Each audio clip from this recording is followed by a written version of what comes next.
Con la garganta apretada. Ahí estamos.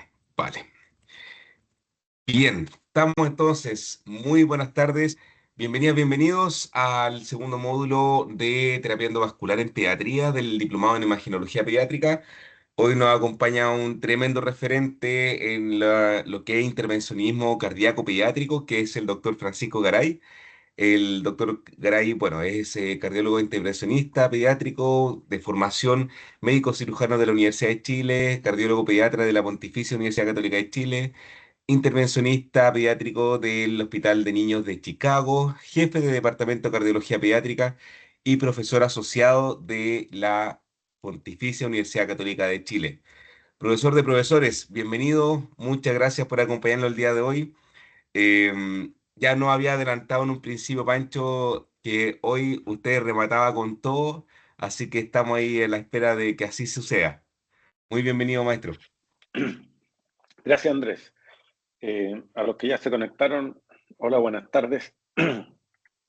Yo me imagino que los asistentes a este diplomado están más interesados en imágenes y que, por otro lado, probablemente no deben tener mucha vinculación al mundo de la cardiología pediátrica.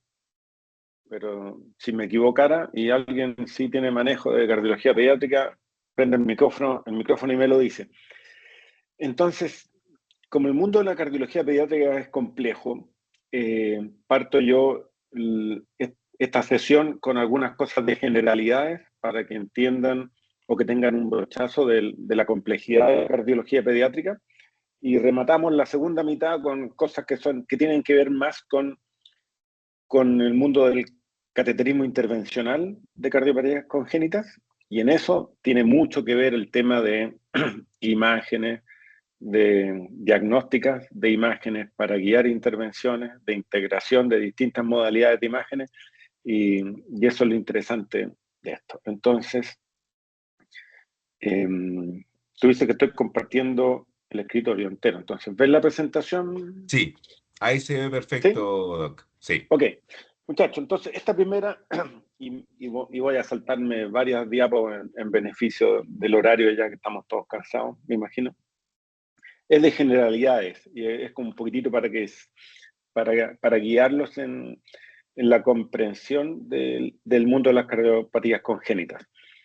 A lo mejor alguno de ustedes tiene relación con cardiología, nosotros le decimos cardiología adulto. Los adultos hablan de cardiología, como si fuese la única cardiología que hay, pero nosotros distinguimos lo que es pediátrico o congénito, que no tiene nada que ver con coronarias, con infarto, tiene que ver con malformaciones estructurales. Entonces, entrando en materia, eh, cardiopatías congénitas tiene que ver con alteraciones estructurales del corazón, son producto de defectos que se producen durante la formación del feto o del desarrollo embrionario.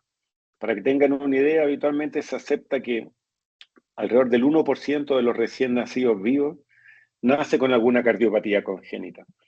Y de eso la mitad son cardiopatías complejas que requieren una cirugía cardíaca, incluso durante el primer año de vida.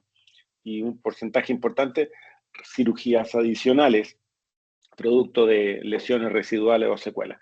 De modo que en Chile deberían nacer cerca de 2.000 niños con cardiopatías congénitas. La causa de eso es bien variada. Algunos factores ambientales como droga, alcoholismo, enfermedades, diabetes, cosas asociados a enfermedades infecciosas como la rubiola o al uso de medicamentos, y por supuesto a factores genéticos también determina la ocurrencia de cardiopatías congénitas. Ahí ven ustedes un montón de situaciones genéticas, las más conocidas como el trisomía 21, que es el síndrome de Down, y la mitad de estos niños Down viene con cardiopatías congénitas. O aquí síndromes de enfermedades genéticas específicas como el de George, que se llama, que también se asocia a cardiopatías congénitas muy importantes. Y ahí hay un montón, solamente para relevar lo importante que son estas enfermedades que pueden ser determinadas genéticamente. Pero entremos en materia. Yo les acabo de decir que cardiopatías congénitas tienen que ver con el mundo de las malformaciones estructurales. Es una especialidad que parte ahí, mira, en el año 36. estamos como en 90 años desde que, diría yo, que parte el estudio formal de lo que son las cardiopatías congénitas. Antes de eso, los niños con malformaciones de corazón eran rareza. Eran estos niños azules, algunos que sobrevivían, eran rareza. Esta persona, la doctora Abbott, en ese año de 1936, por primera vez sistematiza de alguna forma las distintas malformaciones estructurales del corazón. Ella era patóloga, así que básicamente lo que hizo fue sistematizar las malformaciones de pacientes que habían fallecido. Eh, Hasta ahora, por tanto, no hay desarrollo clínico de la especialidad. Y les voy a mostrar estos dos esquemas de un corazón y les voy a pedir disculpas porque a lo mejor lo encuentran básico, pero si no, yo creo que es bueno partir desde lo básico para que entiendan después la complejidad de esto. Les voy a mostrar en esta clase, como ven en el esquema hacia la izquierda, un diagrama, por supuesto, un esquema de un corazón cuadrado, así como si fuese un corazón de Minecraft, ¿cierto? Corazón que está dividido al medio por una pared, un septum, que se llama, y entonces en el lado derecho del corazón, que aquí está en azul, vemos o se ejemplifica cómo el drenaje de las venas cavas, que traen el retorno venoso sistémico, llega al lado derecho del corazón, a la aurícula derecha, de ahí esa sangre pasa al ventrículo derecho y el ventrículo derecho eyecta esa sangre hacia la arteria pulmonar. Y una vez que esa sangre pasa por los pulmones y se oxigena, regresa al corazón, al lado izquierdo del corazón, a través de las venas pulmonares y llega a la aurícula izquierda, la cual se vacía al ventrículo izquierdo y de ahí el ventrículo izquierdo lo eyecta hacia la aorta, hacia todo el cuerpo, y después de que los distintos órganos del cuerpo ocupan esa sangre, va a regresar de nuevo al lado derecho. Vemos que son dos circuitos que funcionan en serie, ¿cierto? Un circuito pulmonar, un circuito sistémico. Y en el esquema que tienen a la derecha es un poco más realista, pero muestra lo mismo. Creo que lo tengo. Es un corazón inclinado, apuntando hacia la izquierda, y ven las distintas conexiones que tienen sus curvas peculiares. Eh, es lo mismo, entonces en este esquema, que es un poquitito más realista, vemos las venas cavas, superior e inferior, que se comunican o llegan a la aurícula derecha, la que se abre el ventrículo derecho, eyecta hacia el tronco la arteria pulmonar y a las ramas pulmonares, derecha e izquierda. La sangre va hacia el pulmón, se oxigena y regresa el pulmón a través de las venas pulmonares hacia la aurícula izquierda del corazón, que se vacía al ventrículo izquierdo, y de ahí la sangre se eyecta a la aorta, ¿cierto? De modo que sigue un circuito que es el de esta flecha. El drenaje venoso sistémico a la aurícula derecha, ventrículo derecho, tronco arteria pulmonar izquierda y derecha, totalmente separado del lado izquierdo del corazón. El lado izquierdo del corazón recibe las venas pulmonares, sangre oxigenada, se vacía el ventrículo izquierdo y eyecta hacia la aorta. ¿De acuerdo? Es un corazón con dos circuitos totalmente separados que funcionan en serie, uno detrás de otro. Y aquí les voy a mostrar entonces algunas de las malformaciones del corazón que pueden ocurrir. Les voy a mostrar siempre a la izquierda el diagrama normal para que lo tengan de comparación y a la derecha la malformación, en este caso un paciente con tetralogía de Fallot. A lo mejor han escuchado el nombre de tetralogía de Fallot. Es probablemente la cardiopatía congénita cianótica más frecuente. Y ven ustedes entonces cómo existe un defecto aquí entre los dos ventrículos. Esto se llama una comunicación interventricular. Y más encima tiene una estrechez, una estenosis o una estrechez aquí en la válvula pulmonar. De modo que la sangre de los dos ventrículos, ya que tiene una estenosis en la arteria pulmonar, la sangre del ventrículo derecho se ve favorecida a cruzar la comunicación interventricular hacia la aorta. De modo que la aorta recibe sangre mezclada de los dos ventrículos y es por eso que este niño tiene una saturación más baja que se conoce como una cardiopatía cianótica. Esto es una tetralogía de Fallot y es muy común. Acá hay otra cardiopatía y quizá en el otro extremo de las cosas más complejas que hay es una hipoplasia de corazón izquierdo. Ven ustedes que el desarrollo de las estructuras del lado izquierdo está severamente disminuido. Hay un ventrículo izquierdo muy pequeño, muy hipoplásico. La raíz de la aorta, la raíz de la aorta y la aorta ascendente es muy pequeña, muy diminuta, puede ser incluso tan pequeña como el tamaño de una arteria coronaria. De modo que al no estar desarrollado el lado izquierdo, la sangre del retorno venoso pulmonar de la aurícula izquierda se ve obligada a pasar por una comunicación interauricular, por un defecto aquí entre las dos aurículas, pasa al lado derecho del corazón. Y el ventrículo derecho, que es el único ventrículo funcional, eyecta hacia la arteria pulmonar, por supuesto las ramas pulmonares, pero si a este niño le mantenemos este ductus arterioso, que es una estructura embrionaria abierta, esta sangre del ventrículo derecho va a poder alcanzar la aorta y mantener una perfusión sistémica, de modo que de esa forma podría el niño vivir en los primeros días de vida. Ven ustedes que el nivel de complejidad es desde una cardiopatía muy sencilla, quizás, como el faló, a una cosa muy compleja, como la hipoplasia del corazón izquierdo. Y otras más, aquí les puse un ejemplo, una cosa que se llama el tronco arterioso, en el cual del corazón no sale un solo vaso, emerge un solo vaso arterial, que no es ni aorta ni arteria pulmonar, se conoce como vaso troncal, o un tronco arterioso le llamamos. Y de ese tronco arterioso se continúa la aorta y se continúan también las arterias pulmonares. Y los dos ventrículos eyectan hasta este vaso troncal. Obviamente tiene que existir una comunicación interventricular aquí que permita que los dos ventrículos puedan eyectar hacia ese tronco arterioso. Y otro ejemplo de cardiopatías también re complejas, que no tienen que ver solo con el desarrollo de las estructuras, sino también con la lateralidad de las estructuras. Y aquí ven lo que llamamos nosotros las heterotaxias, de un corazón que tiene dos ventrículos, pero sin embargo está dispuesto de una manera especular y está apuntando hacia la derecha. De todas maneras, tiene malformaciones intracardíacas porque hay un defecto interventricular y este que sería el ventrículo derecho está relacionado con la aorta, y otro que sería el ventrículo izquierdo está relacionado con el tronco de la arteria pulmonar. Entonces es una gran complejidad. Esto es un ejemplo, les quise mostrar 4 ejemplos de cardiopatías congénitas complejas.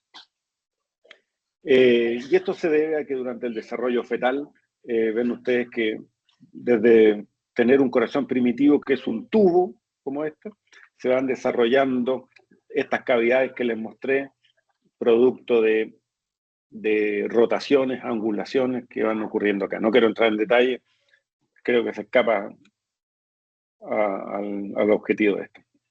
Pero son alteraciones en este periodo del desarrollo de un corazón primitivo lo que determina las malformaciones que tenemos al final de la vida. Ok, ya que tenemos un vistazo general de cuán compleja o cuán difíciles de entender a veces son las cardiopatías congénitas, obviamente se han hecho intentos por clasificarlas. Y hay varias formas de clasificarlas, pero lo más sencillo es decir que hay algunas cardiopatías congénitas que son no cianóticas, por eso se las puse en color rosado, y otras cardiopatías congénitas que son cianóticas. Y les voy a mostrar algunos ejemplos en cada uno de estos dos grandes grupos, las cardiopatías no cianóticas y las cianóticas, y algunos subgrupos que hay en cada una de estas. En el primer grupo, que son las cardiopatías no cianóticas, las con cortocircuito de izquierda a derecha probablemente son las cardiopatías más comunes y más sencillas. Y aquí tenemos, por ejemplo, volviendo al corazón cuadrado que teníamos, a la izquierda, un corazón bien sentado, todo separado, los aurículos, los ventrículos, pero entre las dos arterias, entre la aorta y la arteria pulmonar, existe una comunicación que es el ductus arterioso. Es una estructura fetal con la cual todos nacimos y debe cerrarse al nacer, y a veces este ductus arterioso se queda abierto.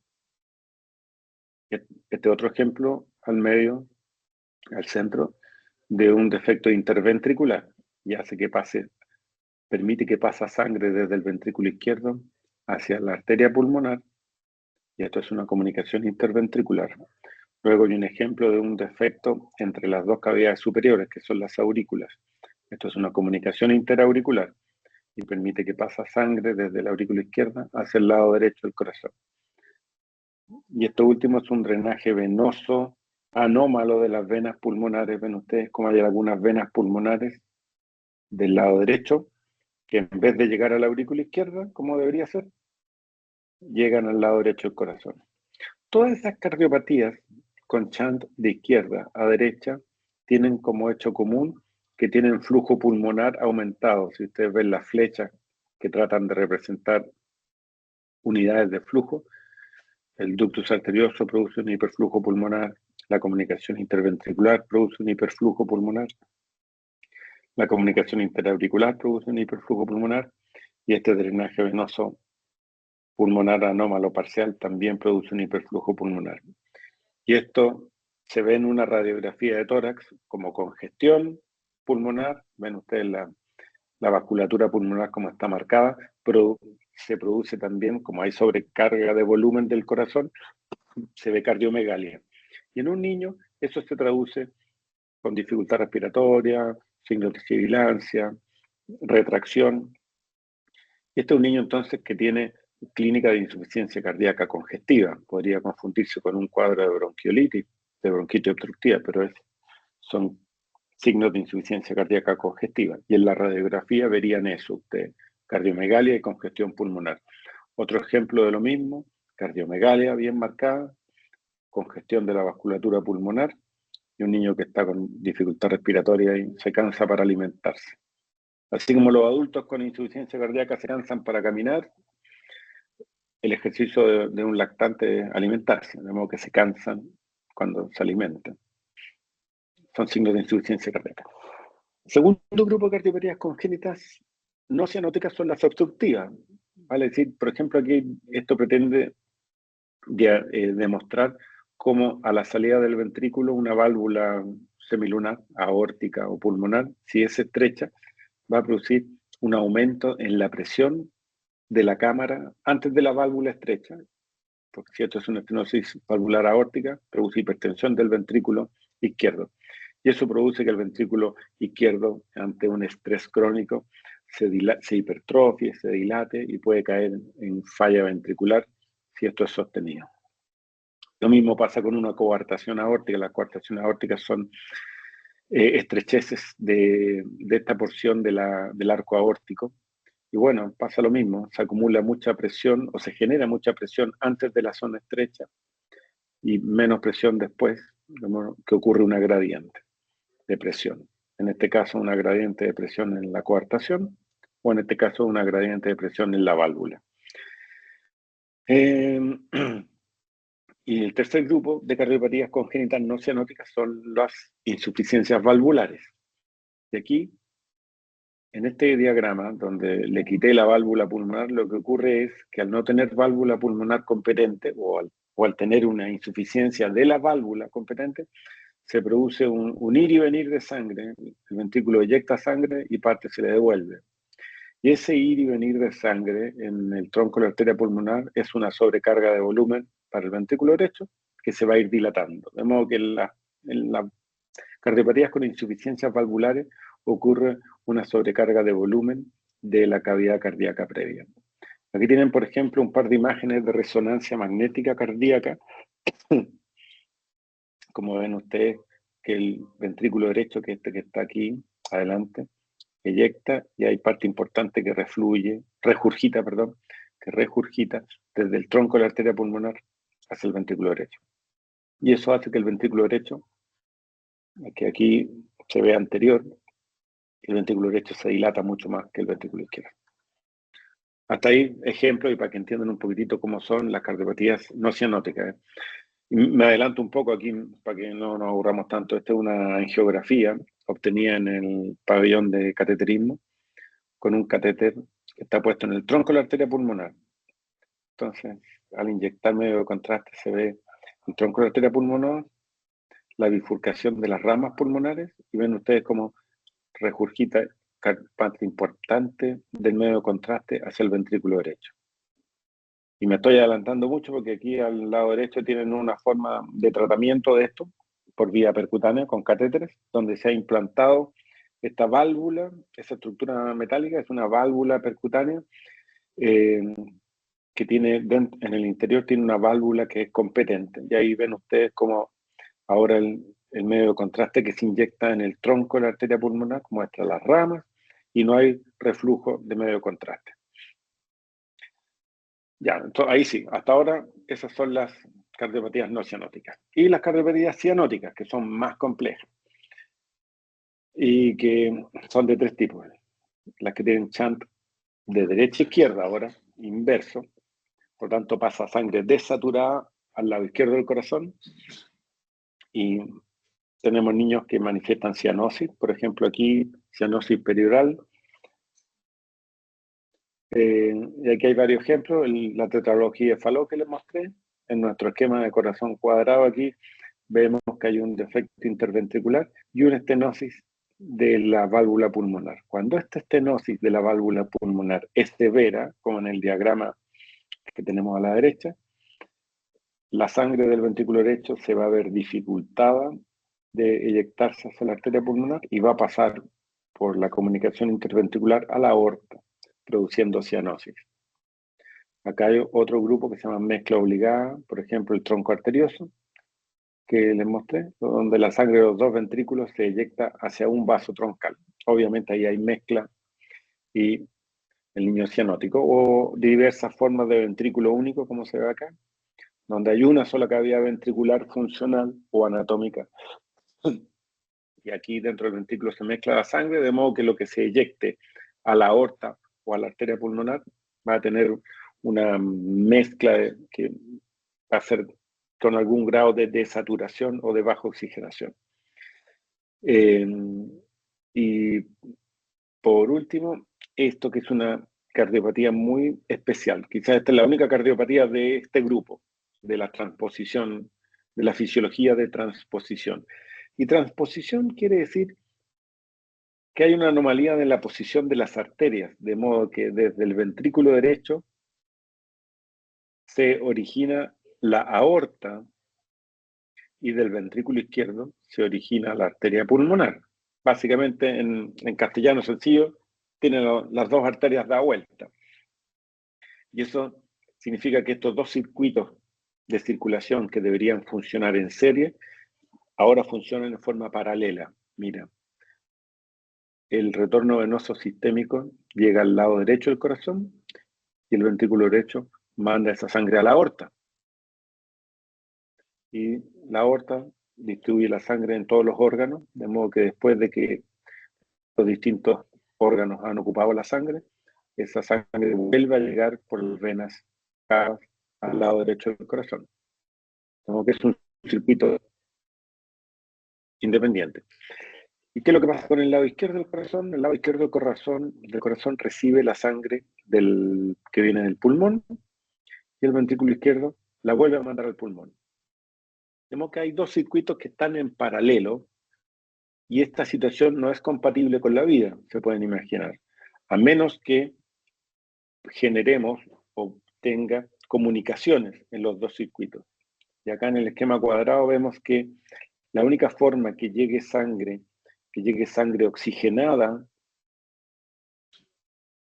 que cruza al lado derecho y que alcance la aorta, es tener, por ejemplo, una comunicación interauricular. Si nosotros le generamos una comunicación entre las dos aurículas, esto va a permitir que la sangre oxigenada que llega al lado izquierdo del corazón pase en cierta magnitud al lado derecho y alcance la aorta. De modo que generar estas comunicaciones permite una oportunidad de vida y posterior reparación de esta particular cardiopatía. Vamos a volver sobre ejemplo de transposición de grandes arterias y cómo crear estas comunicaciones intracardíacas. Ya, no se me cansen.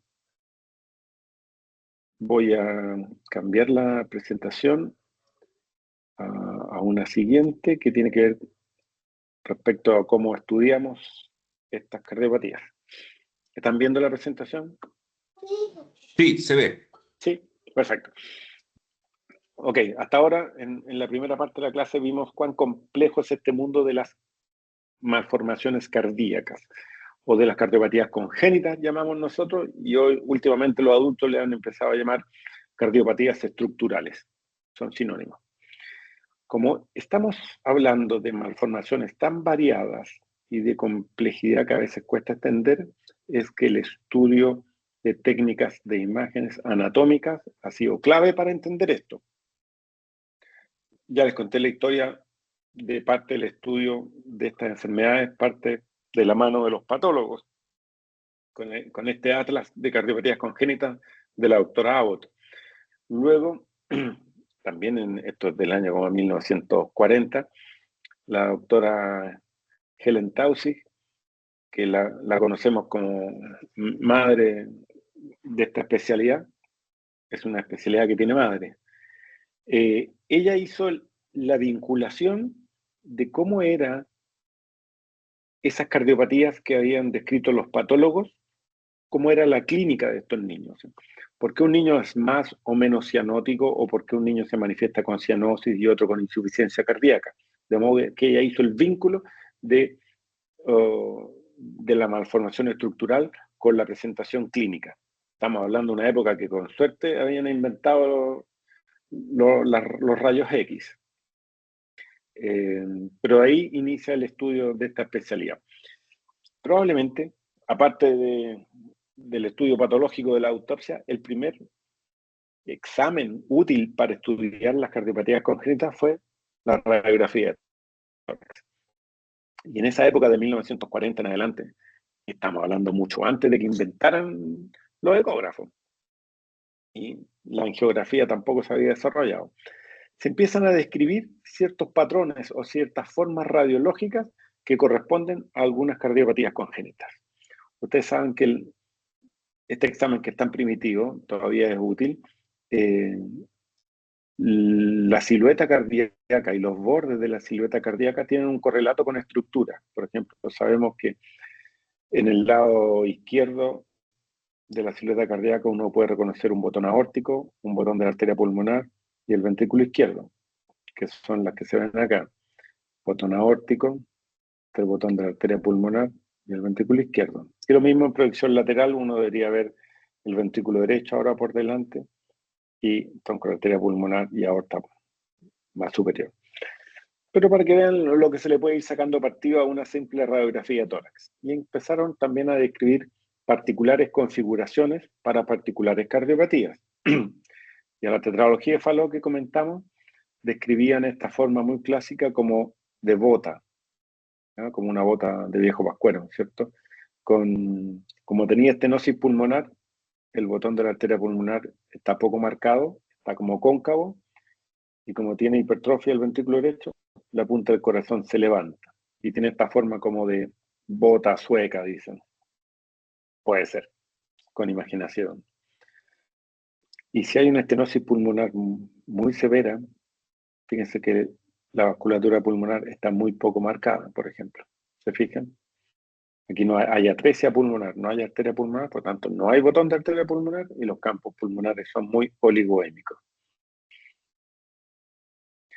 Esto es una radiografía de tórax de un paciente con una transposición de grandes arterias. Como los vasos están cambiados y no están lado a lado, sino están en una posición anteroposterior, el mediastino es bien angosto, el corazón tiene una silueta cardíaca bien redondeada, y a esto a los radiólogos antiguos les pareció que parecía a un huevo, así es que le llamaron corazón con forma de huevo. O este otro que tiene un drenaje venoso pulmonar anormal. Aquí le puse el diagrama. Las venas pulmonares no se conectan con el corazón, llegan por detrás del corazón y a través de un vaso vertical que asciende puede finalmente llegar a la vena cava superior y al lado derecho del corazón. Entonces, esta estructura acá arriba se ve en la radiografía así, y esto les pareció que era una imagen característica de un mono de nieve, y eso también puede ser una imagen muy característica de un drenaje venoso pulmonar anómalo supracardíaco. Imagen de mono de nieve le llamaron. Hay drenajes venosos pulmonares anormales, como este que les pongo aquí en el esquema, donde las venas pulmonares no se van hacia arriba, sino buscan un trayecto inferior, que es un drenaje infracardíaco que va a parar a territorio de la vena porta. Y la vena porta es un territorio que le produce mucha restricción. Entonces sería como tener el drenaje venoso pulmonar obstruido aquí. Y eso produce hipertensión de las venas pulmonares. Y en la radiografía de tórax, una hipertensión venosa pulmonar o una congestión venosa pulmonar tiene un aspecto bien particular, como panal de abeja. Es un tipo de congestión distinta al de la insuficiencia cardíaca congestiva que les mostré antes. De modo que si uno hila fino, uno puede, en un niño cianótico, con este patrón de vidrio esmerilado o de panal de abeja, puede hacer diagnóstico radiológico o sospecha radiológica al menos de un drenaje venoso pulmonar anormal obstructivo. Coartación aórtica, que esto que les mostré, que hay una estrechez de la aorta aquí en este nivel, que es el istmo de la aorta, puede producir este signo ya que llamaban del número 3, que se ven los dos cototitos aquí, el de la aorta por sobre la zona coartada y después de la zona coartada. Como que este signo del número 3 o que simula un número 3 debería ser sospechar de coartación aórtica. Y como estas coartaciones cuando son severas generan mucha circulación colateral, a veces las arterias bronquiales dejan marcas en las costillas, de modo que también pueden hacer sospechar de una coartación aórtica. Ven ustedes que entonces con toda esta información de los años 40 se les sacaba mucho partido a la radiología básica, digamos. ¿Qué decir de esta cardiomegalia que es monstruosa, que corresponde a una enfermedad de Epstein, que es una enfermedad de la válvula tricúspide? Esta válvula tricúspide mal insertada tiene mucha insuficiencia. Como les conté, cuando hay insuficiencia de la válvula, este ir y venir de sangre produce que una cámara previa se vaya dilatando. Y esta dilatación de cavidades cardíacas en una simple radiografía se ve como cardiomegalia. Ok, ánimo, quizás se va a poner más entretenido. La electrocardiografía en pacientes pediátricos es un poco distinta a la electrocardiografía de adultos, pero como no tiene que ver mucho con imágenes, me la voy a saltar. Y entramos de lleno al mundo del estudio hemodinámico y el cateterismo cardíaco, que es donde trabajo yo y donde trabaja Pancho Vergara, que le hizo las clases del martes. Lo que hoy se puede hacer con un estudio hemodinámico es introducir catéteres, habitualmente femorales, pueden ser brazos, cuello.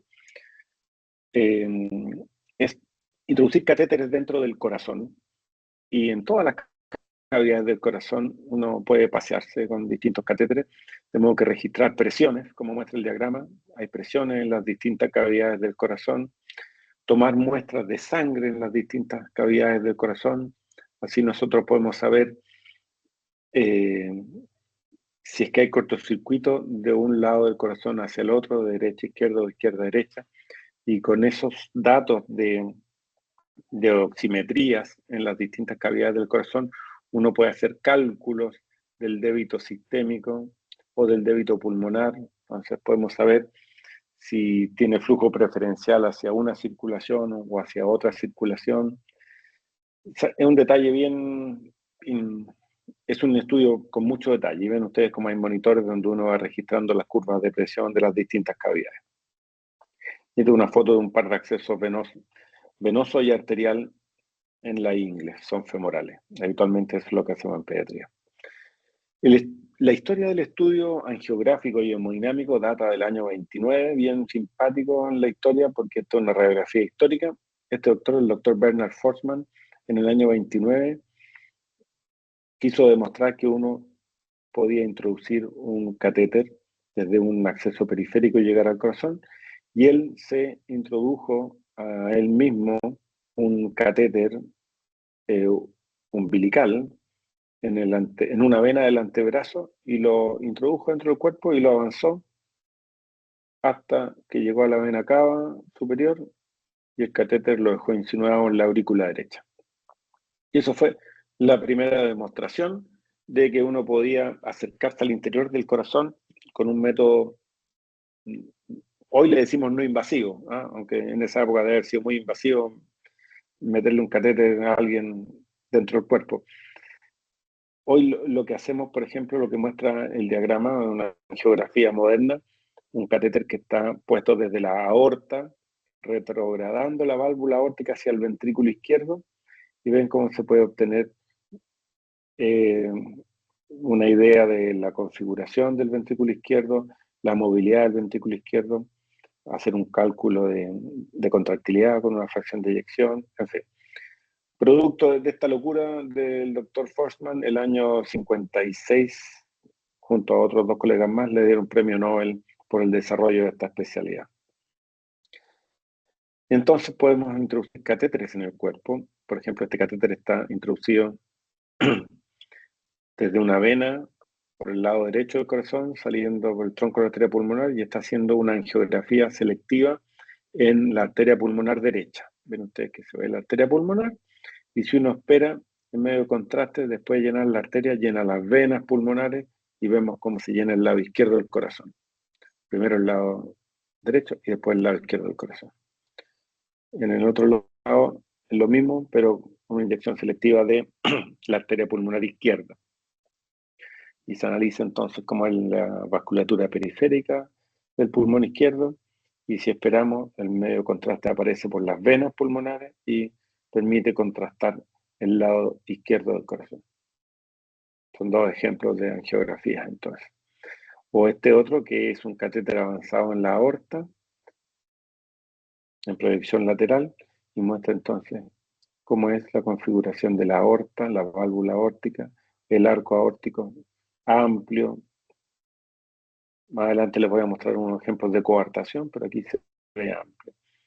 Y esto es lo mismo, pero en proyección anteroposterior, en la arteria aorta, se alcanza a contrastar el origen de las ramas, perdón, de las arterias coronarias, ¿cierto? De las arterias coronarias, se ven ahí. Lo voy a parar porque lo ven. Arterias coronarias derecha, arterias coronarias izquierda. En el mundo de los adultos se hacen, y a veces en pediatría también se pueden hacer inyecciones selectivas de cada arteria coronaria. Pero esto es un arco aórtico normal, ¿de acuerdo? Grande. En distintas proyecciones. Entonces, uno va usando esta inyección angiográfica y las va analizando en distintas proyecciones. Por ejemplo, alguna muy específica. Esta es una ventriculografía izquierda, una inyección en el ventrículo izquierdo con 70 grados de oblicuidad izquierda y 20 grados de cranealidad, que es una proyección que conocemos y que permite demostrar muy bien el tracto de salida del ventrículo izquierdo. Y ven ustedes cómo este ventrículo izquierdo que llega hacia la aorta también pasa algo de contraste al lado derecho, y esto es porque existe ahí una comunicación interventricular perimembranosa. No está inyecto el ventrículo izquierdo, pero se contrasta algo del derecho. Y aquí también es una ventriculografía en otra proyección, 35 grados de oblicuidad izquierda y 35 grados de cranealidad. Y esto está demostrando, en este caso, una comunicación interventricular apical, aquí en la punta del corazón. Si ven ustedes, al principio de la inyección se contrasta, el lado izquierdo, al principio el lado izquierdo del corazón, y luego pasa contraste aquí por esta comunicación interventricular y permite contrastar el lado derecho. Hay un cortocircuito de izquierda a derecha por esa comunicación interventricular apical. De modo que se pueden hacer angiografías, ver las estructuras, se pueden usar distintas proyecciones según la estructura que uno quiera analizar.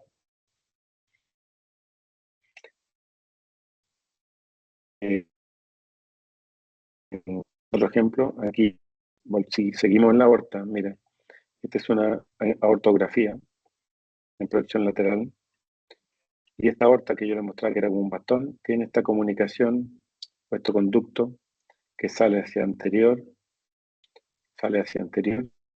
y permite que pase flujo hacia el tronco de la arteria pulmonar. Esto es un ductus arterioso persistente. ¿Ven ustedes? Una comunicación entre la aorta y la arteria pulmonar. Y la imagen que tienen a la derecha se ha puesto un dispositivo endovascular que funciona como si fuese un tapón, digamos.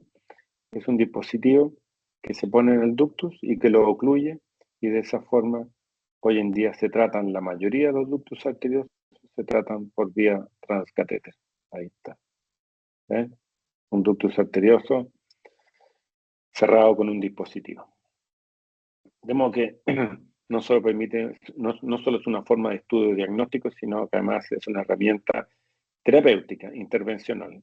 Otro ejemplo de las intervenciones que se pueden hacer en el cateterismo, estenosis de válvula pulmonar. Fíjense, aquí estamos inyectando el ventrículo derecho en proyección lateral. Y en la salida de... Cuando inyecta sangre este ventrículo derecho, se encuentra con esta válvula pulmonar de velos gruesos y de apertura limitada. Eso es una estenosis de la válvula pulmonar o una estrechez de la válvula pulmonar. Acá está la válvula, no se abre, queda como una carpa de circo. Y a mano derecha es la forma que tenemos para tratar. Hay unos catéteres especiales como ese, que tiene un catéter, que tiene un balón en el extremo, que se posiciona en la válvula estrecha, se infla, como vieron ahí. Muchas veces uno puede ver una cintura que se marca sobre el balón. De esa forma el balón distiende la válvula y alivia la mayoría de las veces o resuelve la estrechez de la válvula pulmonar. Lo mismo se puede hacer en la válvula aórtica. Les voy a mostrar un par de anatomías que son muy peculiares, que son anatomías postoperatorias. La operación de Glenn es una operación bien común en pediatría, en el cual el cirujano ha conectado la vena cava superior a la arteria pulmonar. O sea, o mejor dicho, la ha desconectado del corazón a la vena cava superior y la pone en la arteria pulmonar. Y como les dije, a veces no solo hay malformaciones, sino hay problemas en lateralidad. Este paciente tiene encima dos venas cavas a cada lado, por tanto el Glenn fue bilateral. Y en esta primera angiografía se ve esta anastomosis de Glenn, donde está la vena cava superior anastomosada a las dos arterias pulmonares, preferentemente a la arteria pulmonar derecha. A la arteria pulmonar derecha, y algo pasa hacia el lado izquierdo. Pero lo que ocurre es que cuando inyectamos la vena cava del lado izquierdo, también el cirujano la conectó a la arteria pulmonar, y esta vena cava superior izquierda perfunde fundamentalmente el pulmón izquierdo. Algo pasa hacia el otro lado. Esta es una anatomía que no es natural, no es nativa, es una anatomía postquirúrgica. Otro ejemplo de anatomía postquirúrgica es la operación de Fontan para pacientes con ventrículo único. Finalmente, los cirujanos logran llevar el retorno venoso de la cava inferior directamente a las arterias pulmonares, junto con el retorno venoso de la cava superior a las arterias pulmonares. ¿De acuerdo? En la imagen que tienen a su izquierda, estamos inyectando en la vena cava superior. Ven ustedes cómo se contrasta toda la vena cava superior y ambas ramas pulmonares. La parte de abajo no se contrasta porque tiene un flujo competitivo. Cuando uno inyecta en la vena cava inferior, sí logra ver ese conducto que le puso el cirujano y que está conduciendo la sangre desde la vena cava inferior, ¿cierto? Desde la vena cava inferior hacia ambas ramas pulmonares. De modo que angiográficamente se puede demostrar o estudiar el resultado de una anatomía postquirúrgica compleja. Ok, muchos años después, en la década de los 80 se desarrolla la ecografía como estudio estructural del corazón. Y ustedes han visto como un ecógrafo, así como miran ecografía abdominal o ecografía obstétrica, uno puede dedicadamente analizar las distintas estructuras del corazón. Y esto sí que fue una revolución, porque por primera vez este es un estudio nada de invasivo para analizar en tiempo real la estructura del corazón, el funcionamiento del corazón, y luego con la aparición del Doppler color estudiar los flujos del corazón. Entonces, esto es un ejemplo de lo que llamamos cuatro cámaras. Cuando uno pone el transductor en la punta del corazón, uno obtiene eh, las cuatro cavidades del corazón, las dos aurículas arriba, los dos ventrículos, las válvulas auriculoventriculares, en fin. Esto se llama una proyección de cuatro cámaras del corazón. Y aquí tenemos otras proyecciones, por ejemplo, de en eje largo, donde uno puede ver el lado izquierdo del corazón, aurícula izquierda, mitral, ventrículo izquierdo en todo su eje y tracto de salida del ventrículo izquierdo. Por delante está el ventrículo derecho. Y rotando el transductor en un plano ortogonal, uno ve el ventrículo izquierdo ahora, desproyectado no, no en su eje largo, sino en su eje corto, y por delante de esto, el ventrículo derecho, que en este caso particular se ve dilatado. Entonces permite, la ecografía realmente revolucionó el estudio de las cardiopatías congénitas. Doble color, en fin, creo que esto nos lo saltamos un poquitito. Y pasamos al desarrollo del angiotac, que también se pueden imaginar que es perfecto con gran definición para estudio estructural y anatómico del corazón. Ahí ven un buen eje largo del corazón, ventrículo izquierdo, la válvula aórtica, la raíz aórtica. O el arco aórtico, como yo les mostré en geografías del arco aórtico en proyección lateral, que es la misma proyección, y aquí tienen una imagen que es de un ductus arterioso bien inusual. Aquí se ven las arterias coronarias desde los senos de Valsalva de la raíz aórtica. De nuevo, mira, aquí hay un análisis particular de la válvula aórtica y sus tres velos. Esto que está acá atrás es la aurícula izquierda, que recibe venas pulmonares, ¿se dan cuenta? Mira aquí el estudio de las arterias coronarias. Esto debe ser un paciente con un falón, porque están muy rotadas en sentido horario. Pero ven ustedes el detalle. Y no solo eso, sino que la angiotaca además permite hacer reconstrucciones. No solamente analizar con detalle en estas imágenes planares, sino cuando uno hace reconstrucciones puede tener una muy buena relación de una estructura anatómica completa y de la relación de las distintas estructuras vasculares entre sí. Vemos la relación del arco aórtico con las ramas de las arterias pulmonares que están por detrás y más abajo la aurícula izquierda que recibe venas pulmonares. Es muy interesante entonces ver no solo la anatomía de una estructura, sino la relación de las estructuras entre sí. La gran gracia de la resonancia es que permite hacer un estudio funcional. Ven ustedes como el estudio de resonancia es dinámico, por tanto uno puede calcular volúmenes de estructuras bien precisamente, analizar regurgitación valvular y medir el porcentaje de flujo que regurgita una válvula, por ejemplo. Mira, aquí hay un estudio de un paciente con insuficiencia pulmonar, lo sé. Aquí miden desde el ventrículo derecho, miden cómo es el tronco de la arteria pulmonar, se analiza la rama derecha, la arteria pulmonar derecha, la arteria pulmonar izquierda. Este otro ejemplo, un paciente con una coartación aórtica, que se ve muy nítidamente acá. Y este es el estudio de flujo. Pueden medir, evaluar el flujo a este nivel y el flujo a este nivel y pueden calcular una gradiente de presión de forma no invasiva. Este otro ejemplo donde se ve la aorta y el ductus arterioso. De nuevo, mira que hay un ductus arterioso como les mostré con angiografía, pero ahora por resonancia. Y comunica la aorta, este ducto arterioso, hacia el tronco de la arteria pulmonar. Y del mismo modo, el estudio de resonancia puede hacer reconstrucciones como la que está mostrando aquí del lado derecho del corazón. El derecho, tronco, arteria pulmonar y las ramas. Y lo que les contaba, el cálculo de regurgitación. Este es el ejemplo que yo les mostré con insuficiencia pulmonar. Cuando estudian el flujo aquí, ven ustedes casi como el doble. Flujo anterógrado y luego flujo retrógrado. Y te pueden calcular y te pueden decir, tiene una fracción de regurgitación de 35% o de 50%.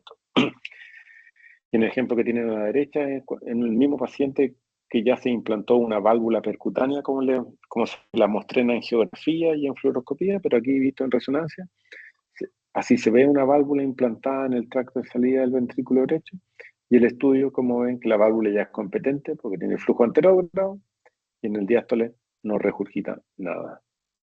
Una válvula totalmente competente. De modo que la resonancia tiene varias ventajas, aparte de la definición anatómica, no irradia y permite hacer un estudio funcional de este tipo, con muchas herramientas. Entonces, todo este estudio que se ha ido complejizando, gracias a Dios, siendo menos invasivo y más preciso, ha permitido también que de la mano se vayan desarrollando opciones de tratamiento. Mira, y en el año 38 es la primera intervención quirúrgica de una cardiopatía, que es una cardiopatía sencilla. El doctor Gross en el año 38 hace la primera ligadura de un ductus arterioso. Casi lo echaron del servicio de cardiología por hacer esta aberración y hoy pues día es una de las cirugías más sencillas que se hacen en todo el mundo, ligar un ductus arterioso persistente. Y luego en el año 44, el primer caso en el cual se pudo resecar quirúrgicamente un segmento de coartación aórtica. Y eso se hace cortando el segmento coartado y se anatomosa casi término terminado ahí, o algo extendido. Hay distintas técnicas, pero se anatomosan los segmentos sanos y de esa forma los cirujanos tratan las coartaciones aórticas. Esta historia que les conté de la doctora Tausig y el cirujano, el doctor Blaylock, y el asistente técnico, que era el señor Thomas, desarrollaron esto que se llama un chant de Blaylock-Tausig, o hoy en día, para reconocer el valor del asistente, es un chant de Blaylock-Tausig-Thomas. Y es un conducto que se anastomosa entre una arteria sistémica hacia la arteria pulmonar, de modo que permite llevar sangre adicional a la arteria pulmonar. En un paciente que tiene una estenosis cerrada de la arteria pulmonar, esta puede ser la única fuente de flujo pulmonar. Y esta fue la gran operación que en el año 45 convirtió o le dio la posibilidad a que muchos niños azules, que llamaban estos baby blues, estas rarezas de niños que sobrevivían, pudieron tener un tratamiento y mejoría en su calidad de vida. Esta cirugía de Blaylock-Tausig-Thomas todavía se hace hasta el día de hoy, todas las semanas, diría yo, en los centros cardioquirúrgicos de todo el mundo. Mira, el año 52, esta cirugía que se llama un banding de la arteria pulmonar, que es instalar una banda en la arteria pulmonar cuando uno quiere restringir el flujo en la arteria pulmonar. La primera reparación de tetralogía Fallot el año 56. El doctor que pudo cerrar la comunicación interventricular con un parche y ampliar la zona estrecha con otro parche. Básicamente, técnica más, técnica menos, todavía se siguen reparando las tetralogías Fallot con esta técnica que comenzó el año 56. Reparación de un tronco arterioso el año 69 por Rastelli. Cerró la CIB y dejó el tronco arterioso conectado con el ventrículo izquierdo y se fabricó una arteria pulmonar con un conducto que comunicaba el ventrículo derecho con las ramas pulmonares. Hoy en día esta es una operación que se hace en recién nacidos, los troncos arteriosos, básicamente con esta misma técnica. Cirugías complejas que se reparan con una operación de Fontan, como les mostré, que fue desarrollado en el año 71 por un cirujano francés de apellido Fontan y un cirujano argentino, ¿no?, de apellido Kreutzer. En el año 75, la primera reparación de una transposición de grandes arterias, donde no es tan sencillo, pero básicamente hay que cortar la arteria, ponerla en su lugar y volver a suturarla. Hubo que esperar que se desarrollaran técnicas de microcirugía para que recién en el año 75 se pudiesen operar estos niños con transposición de grandes arterias. Cirugía que hoy en día funciona muy bien, con una mortalidad bajísima.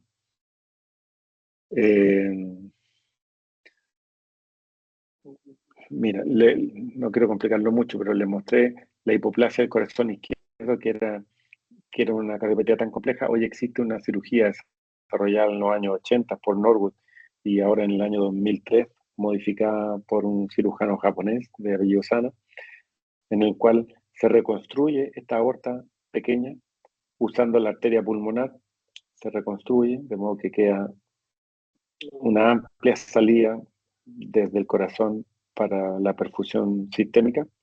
Claro que su ventrículo sistémico pasa a ser el ventrículo derecho, que es el único que tiene. Y como se usa la arteria pulmonar para este arreglo, hay que resolver el flujo pulmonar de alguna forma y eso se hace con un conducto que se pone entre el ventrículo derecho y la arteria pulmonar. Esta es una gran cirugía de alta complejidad que se hace en niños recién nacidos. Temo que lo que hacen hoy en día los cirujanos realmente es maravilloso. Hay otras técnicas quirúrgicas que se han desarrollado en los años, fíjate, hacia fines de los años 80, en los años 90, que son cirugías tremendamente complejas. Y existen luego lo que llamamos procedimientos híbridos, que son tratamientos en los cuales se combinan técnicas quirúrgicas, como las que vieron, con técnicas de cateterismo intervencional, que les voy a mostrar. Pero mira, ahí en la foto hay un cirujano y hay un intervencionista, el tipo que hace catéteres.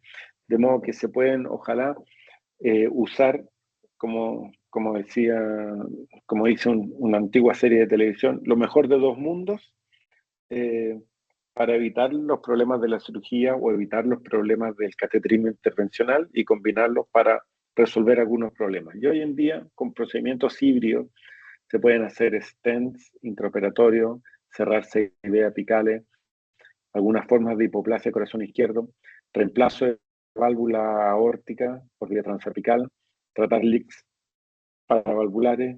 Habría que agregar aquí algunos casos de válvula pulmonar, también pueden ser por procedimientos híbridos. ¿De qué se trata el híbrido? Ahí ven de nuevo una foto donde hay un cirujano y un intervencionista mano a mano.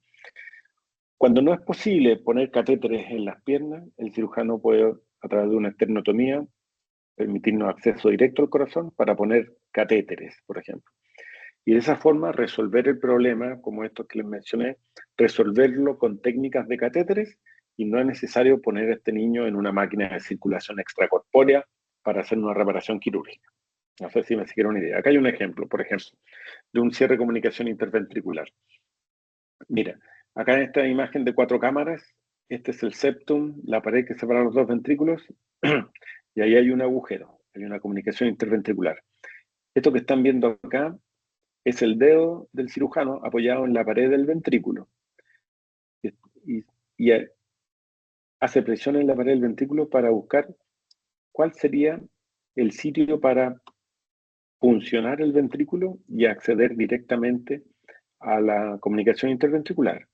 Aquí ven ustedes abajo cómo se puncionó la pared del ventrículo derecho y se avanzó una guía metálica a través de la CIB hacia el lado izquierdo del corazón.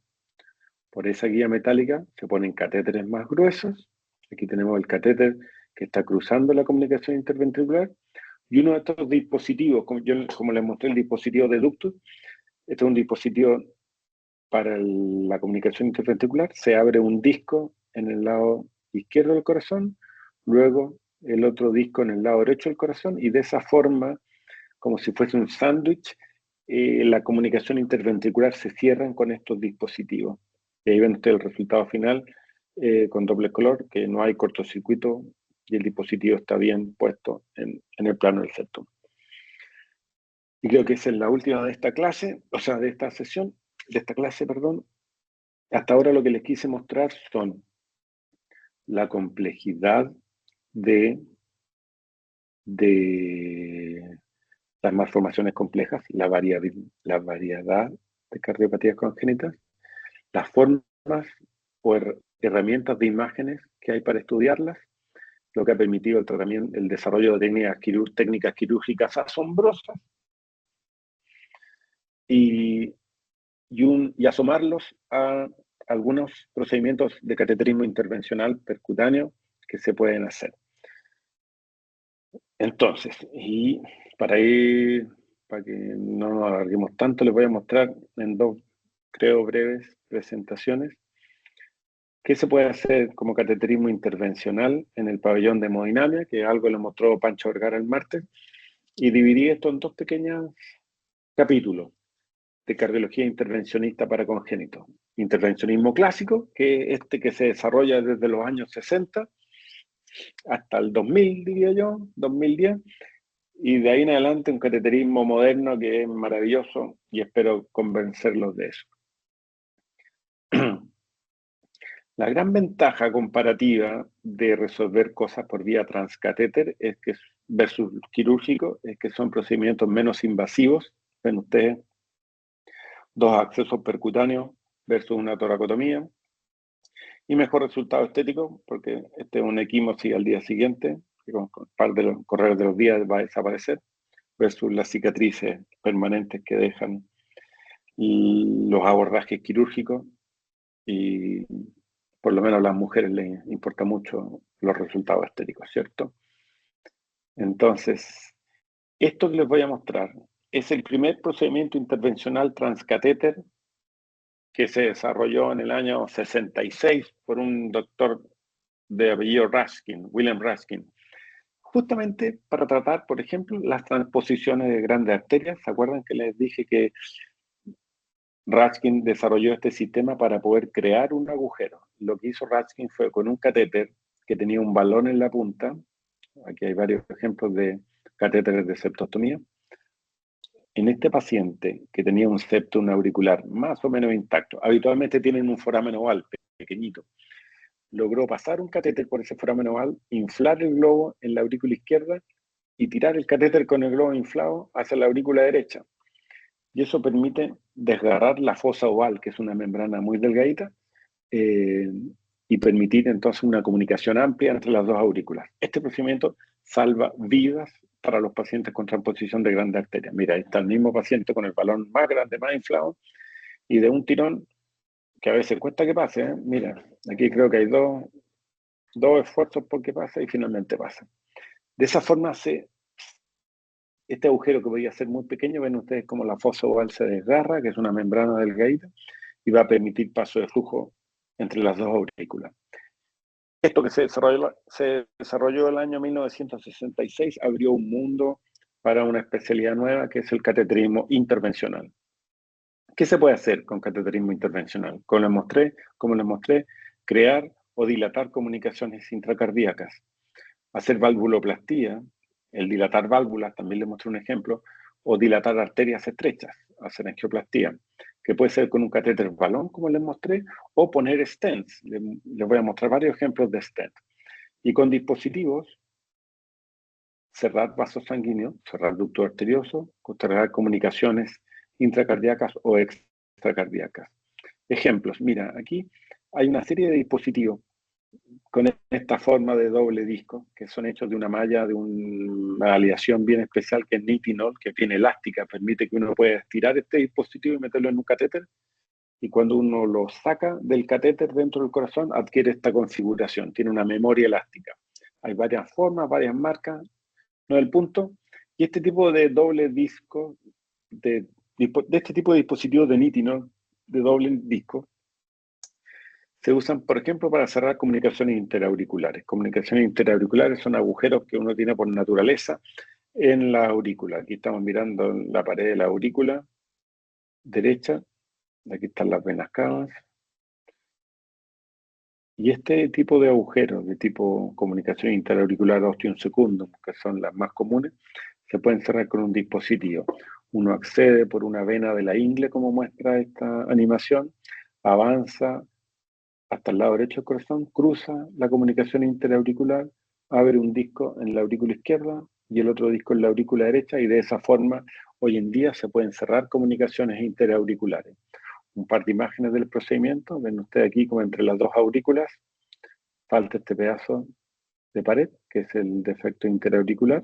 Ven cómo pasa sangre aquí, desde la aurícula izquierda a la aurícula derecha. Y hay uno de estos dispositivos de doble disco puesto aquí, que se ve estable en la pared y no hay cortocircuito.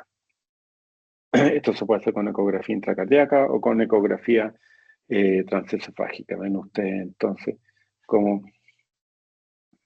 se está desplegando uno de estos dispositivos, un disco en un lado, el otro disco en el otro lado. Esto se hace con guía de ecografía y el resultado en general es, para comunicación interauricular, estupendo, con tasas de éxito sobre el 95-100% y complicaciones mínimas.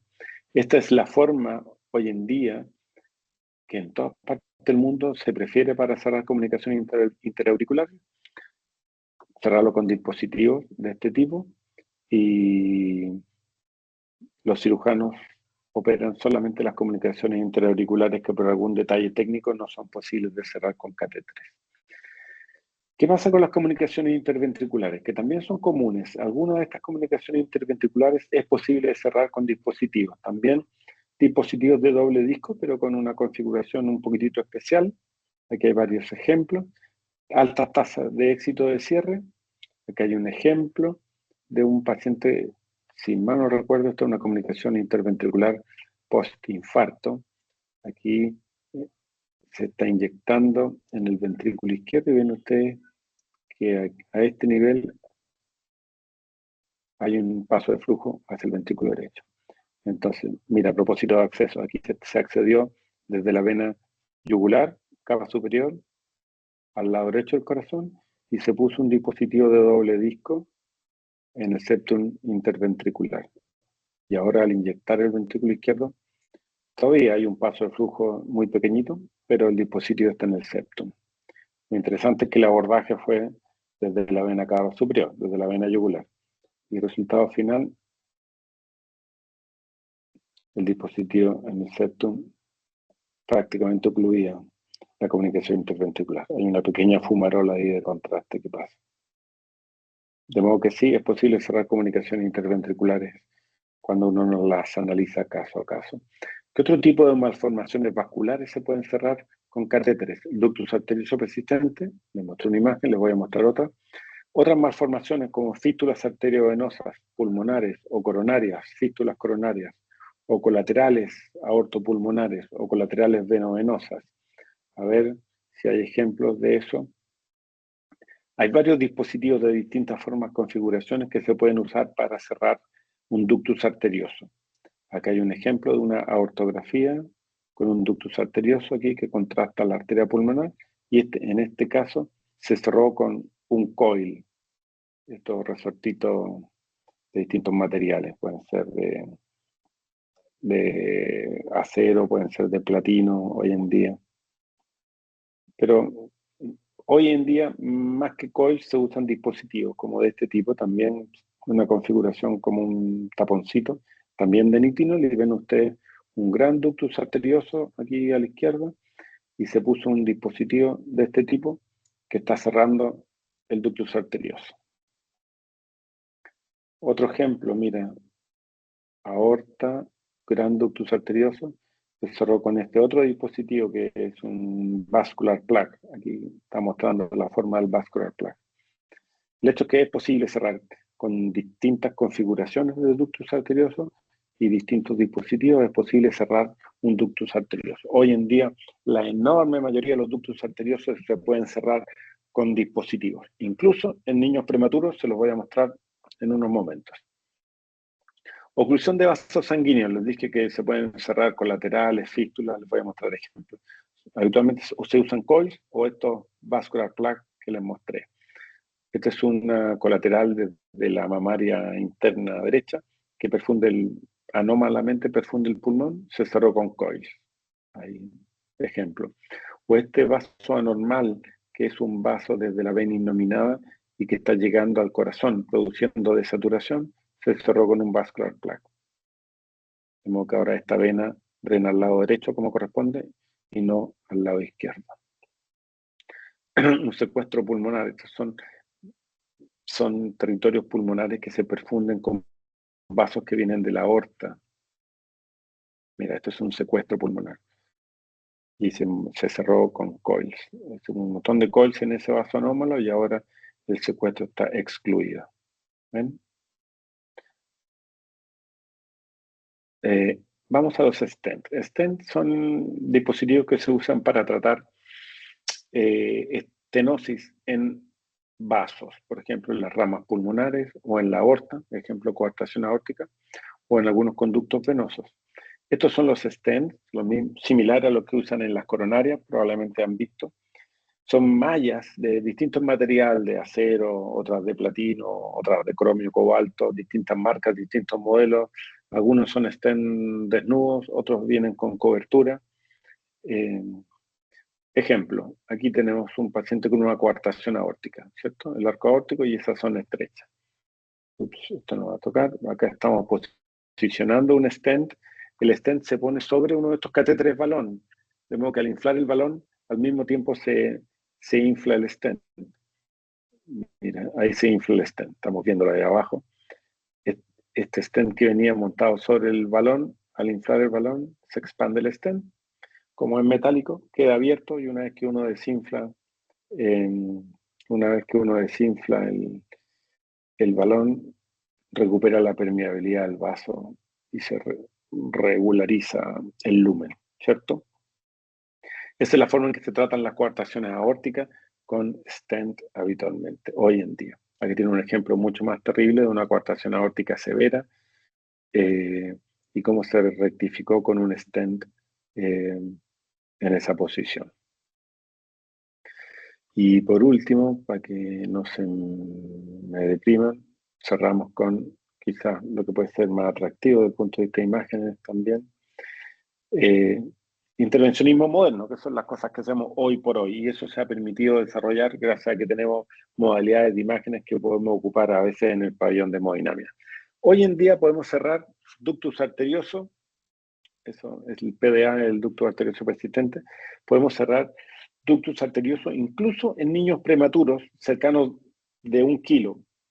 En estricto rigor, la compañía que fabrica este dispositivo, que se llama Piccolo, y la FDA en Estados Unidos lo autorizó para usar en prematuros de 700 gramos para arriba.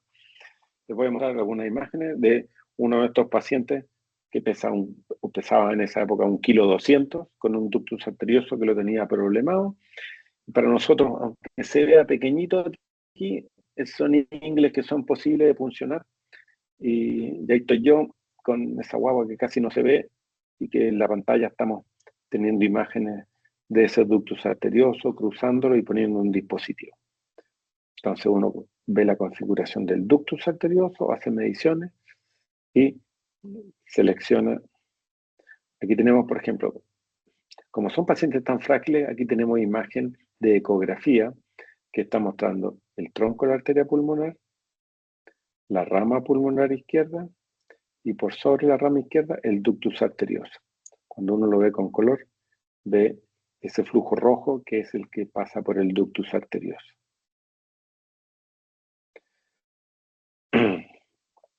El ductus se ha cruzado con un catéter.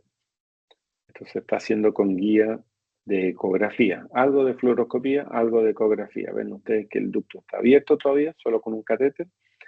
Y estamos empezando a desplegar el dispositivo. Ups, que se ve aquí como una mancha hiperecogénica, un poco más blanca. Pero ven ustedes que la rama izquierda está permeable. El dispositivo, que es esa mancha hiperecogénica, tiene todavía un flujito rojo, que eso es habitual, pero este dispositivo está bien posicionado, porque no solo está cerrando el ductus, sino que no produce trastornos de flujo en la arteria pulmonar izquierda. Imágenes fluoroscópicas del procedimiento. Mira, ahí está este dispositivo que se avanzó por el catéter y el dispositivo está todavía unido al cable. Ese es el momento en que el dispositivo bien posicionado, en el control ecográfico bien posicionado, el dispositivo se libera del cable y se suelta. Ahí quedó suelto. ¿Ven? Y lo controlamos con ecografía. ¿Ven ustedes? De nuevo, la rama pulmonar izquierda despejada, el dispositivo hiperecogénico, se alcanzan a ver como tres estructuras, y aquí la rama libre con flujo al Doppler, y ya no existe ese flujo rojo, ese chorro rojo que se veía del ductus. De modo que sí, hoy en día es posible cerrar ductus arteriosos con estos catéteres especiales, con estos dispositivos especiales, incluso, como les mostré, en niños cercanos al kilo de peso. Realmente sorprendente, maravilloso. Yo creo que, mira, este resultado final. Ahí se ve muy bien este dispositivo hiperecogénico que está tapando el ductus, ya no hay chorro rojo y la rama izquierda está impecable. Y por este otro lado está el arco aórtico, que también está libre. Yo en cuanto, o todavía no termino de sorprenderme, ¿viste? Ahí está el flujo de la aorta sin alteraciones. Este era el ductus como era antes con el asterisco, como era con Doppler clor y como está ahora cerrado con dispositivo. Ok, otra cosa muy impresionante que se ha desarrollado en los últimos años desde el año 2000, la posibilidad de implantar válvulas percutáneas. Ustedes han visto probablemente todo un gran desarrollo de válvulas aórticas, que los colegas adultos llaman TAVI, pero esto partió en el mundo de la pediatría. El doctor Bonhoeffer en el año 2000 fue el que hizo el primer implante percutáneo de una válvula pulmonar, como esta que está aquí a su izquierda, que es lo que hoy conocemos como la válvula Melody. Un par de años después, el doctor Criviers hace el primer implante de válvula aórtica con un diseño que es el, el primero de lo que hoy conocemos como la válvula Sapien de Edwards. Y de ahí empieza también un crossover, un poco de cruce, porque el año 2006 el doctor Kiyasi toma una decisión a ver que es bien amigable la posición pulmonar para recibir válvulas. Y es mucho más delicado y complejo la posición aórtica para implantar válvulas. Entonces, así como los adultos se han dedicado a poner TAVI, poner válvulas aórticas, los pediatras, los cardiólogos intervencionistas pediátricos, que tenemos mucho paciente con intervención en la arteria pulmonar, todos los faló que se han reparado con parche, tronco arterioso, en fin, son potenciales candidatos a recibir en algún momento implantes de válvula. Mira, aquí les muestro entonces las primeras dos válvulas que existieron para uso en posición pulmonar, la válvula Melody, que es un stent como lo que les mostré, y que en su interior tiene suturado un pedazo de vena yugular de vaca, y esta es una válvula de vena yugular, muy natural. Y este otro diseño a la derecha, que es el diseño de Crivier, que es la válvula Sapien, que es un stent cortito, y por dentro se le suturó, se le fabricó una válvula con pericardio bovino habitualmente en este modelo. Y este es un ejemplo, por ejemplo, un implante de válvula Melody. Aquí hay una angiografía en la arteria pulmonar, se ve una arteria pulmonar estrecha y regurgitante, ¿no? Hay una válvula competente. Se preparó poniendo un stent, que es el primero que se vio, y luego se pone esta válvula Melody, que se pone igual que un stent, solo que este stent tiene suturado adentro velos. Por eso, al poner el stent, al mismo tiempo queda implantada la válvula, que ven ustedes ahí que la válvula es funcional porque ya no regurgita. Este es un ejemplo de válvula Melody, este es un ejemplo de válvula Sapien. Aquí tenemos de nuevo un paciente, fíjense, operado previamente el corazón, probablemente un faló, sin válvula pulmonar, totalmente regurgitante. Cómo se avanzan estos sistemas de entrega hasta la posición donde necesita ponerse la válvula.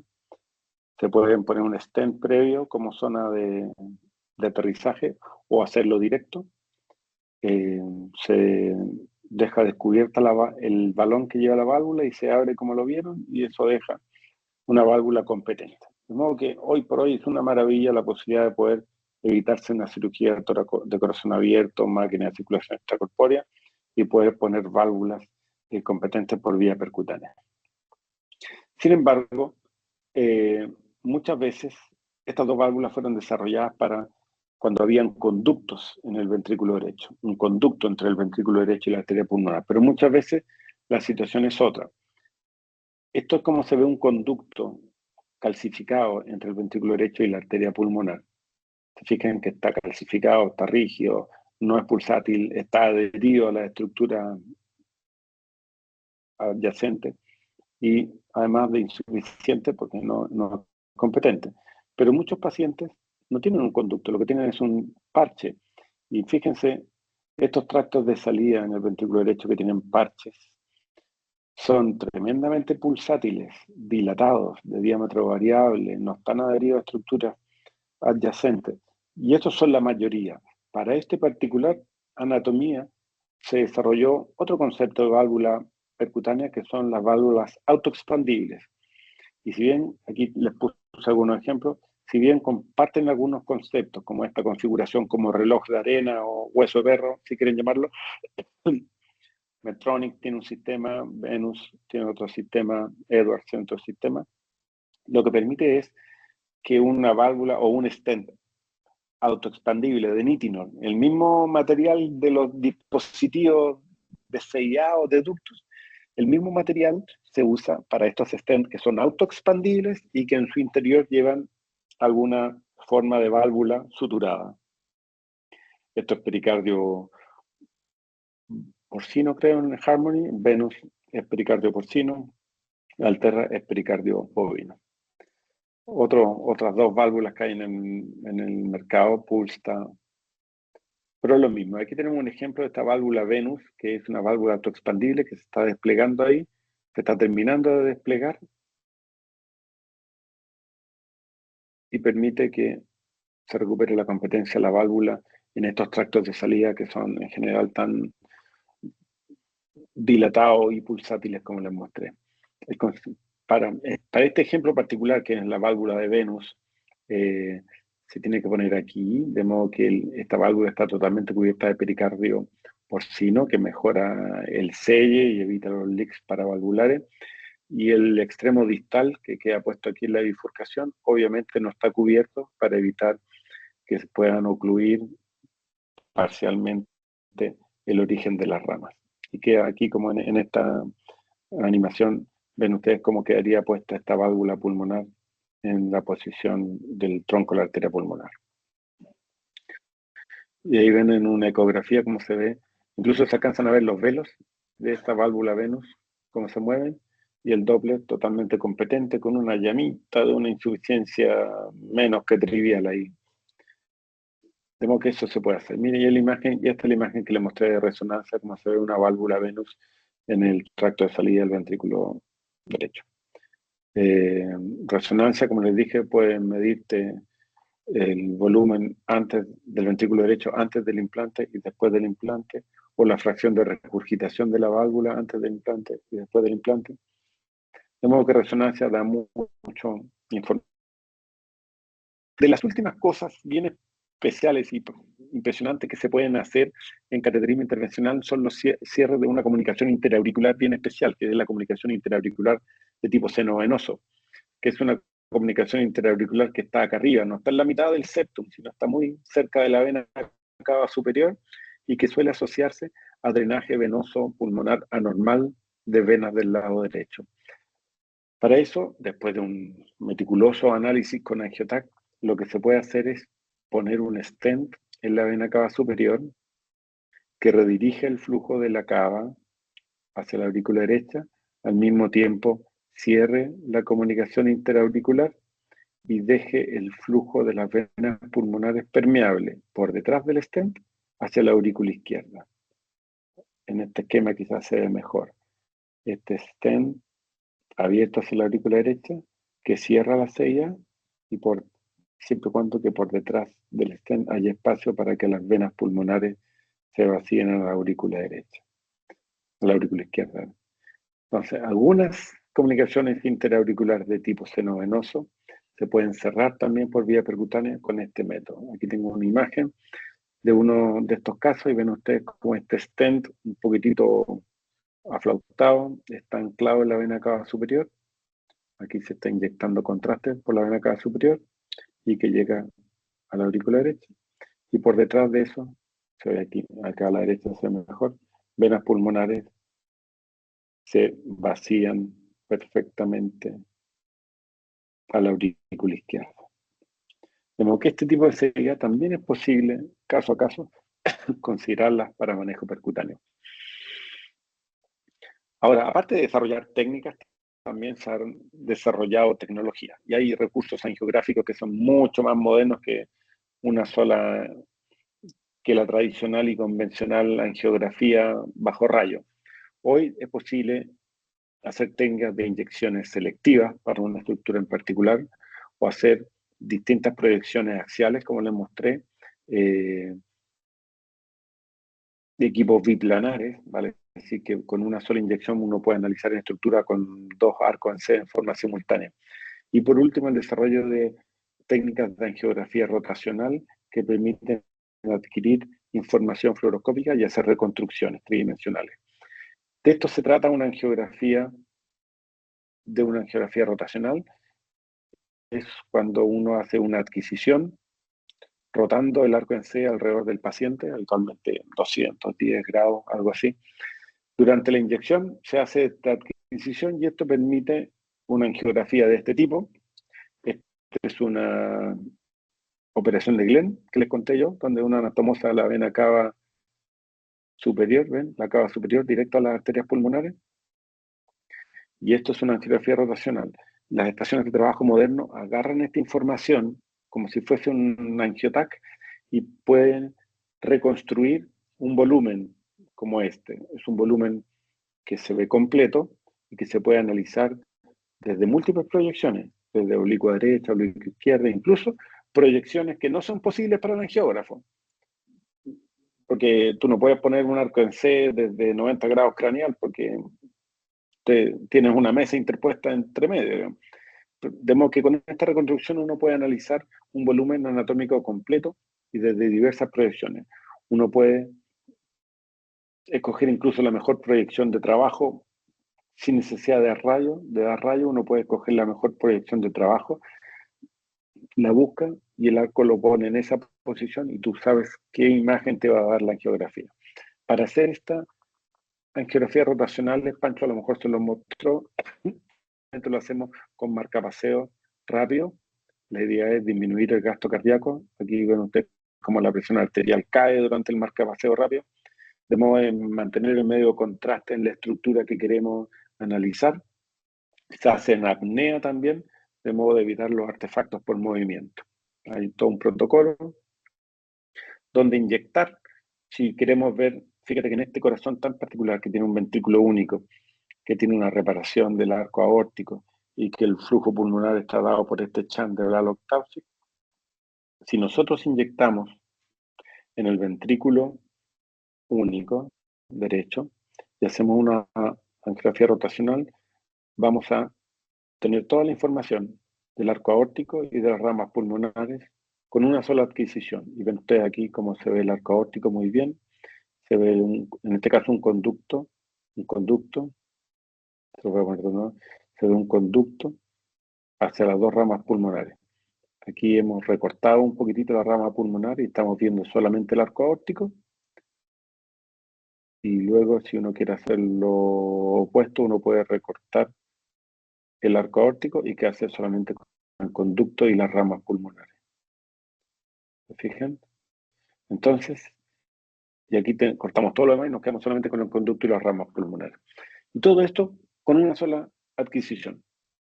En angiografía convencional hubiésemos inyectado el arco aórtico, después no hubiésemos tenido que meter por el conducto, inyectado las ramas y probablemente hacer inyecciones en varias proyecciones para desproyectar mejor las ramas pulmonares. Aquí se hizo todo con una sola adquisición. ¿Esto es muy similar a haber hecho un angiotac? Sí, es cierto. Si uno tiene el angiotac previo, uno lo puede utilizar y lo puede integrar incluso a la fluoroscopía. Pero cuando uno no dispone de un angiotac previo, uno puede obtener este tipo de imágenes con los angiógrafos convencionales. ¿Se acuerdan que les mostré una operación de Fontan que inyectamos la vena cava superior y después la vena cava inferior? Hoy en día, cuando queremos visualizar un Fontan completo, hacemos inyecciones múltiples, con un catéter arriba en la vena innominada y otro en la vena cava inferior. Y ahí estamos, ven ustedes la angiografía rotacional inyectando arriba e inyectando abajo. Y la reconstrucción que se tiene probablemente es esta, donde se ve, aquí hicimos una fusión de imágenes. Voy a volver a esto más adelante, se lo prometo, pero lo que les quiero mostrar es, mira, acá está todo el Fontan. Lo que se inyectó arriba, la vena innominada, la vena cava superior, la vena cava superior, la vena cava inferior, conducto Fontan, la rama izquierda, la rama derecha está por allá atrás. No sé si lo vamos a ver de nuevo. Mira, esto el Fontan. De modo que sí, es posible hacer la reconstrucción entera de un Fontan. Lo otro que podemos hacer es fusionar imágenes. Se pueden hacer dos adquisiciones distintas. Por ejemplo, inyectar en la aorta y hacer una reconstrucción del arco aórtico, y luego inyectar en el Fontan y hacer una reconstrucción del Fontan, y luego fusionar las dos imágenes. Ahí está la inyección del Fontan, la que está a la izquierda, y esta es la inyección de la aorta. Y luego tú tomas los dos volúmenes generados y se pueden fusionar. De modo que uno puede ver no solamente la estructura, sino la relación que hay entre las dos estructuras. En blanco está el Fontán. Voy a devolver un poco porque por detrás se veía muy bien la vena cava superior, las dos ramas pulmonares en blanco y el conducto de Fontán. Se ve mejor cuando uno lo ve por posterior que por delante. Y el arco aórtico, que es un arco aórtico bien especial, tiene una gran dilatación de la aorta ascendente y el arco es amplio. Y otra cosa que hemos aprendido a hacer, por ejemplo, es poner de manifestación la vía aérea. Ven ustedes ahora cómo pusimos ahí en color celestito la tráquea y los bronquios. Y de nuevo, para ver la relación que hay entre las estructuras. Fíjense que por ahí pasa junto, pasan muy juntos.